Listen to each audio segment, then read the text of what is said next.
Dear students, Assalamu alaikum. Hope you are fine. Today our topic is about the concept heavy and light. Dear students, look, what is this? This is an apple. Okay, what is this? This is a watermelon. Watermelon is heavy, whereas apple is light.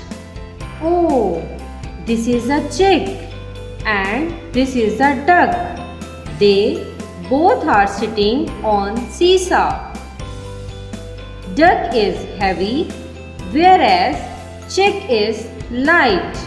Oh, here are two animals. This one is cat and this is a panda. Look, panda is heavy, whereas cat is light. I hope you understood this lesson. Take care. Allah Hafiz.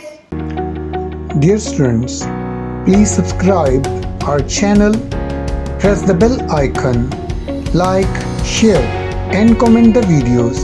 Thank you very much.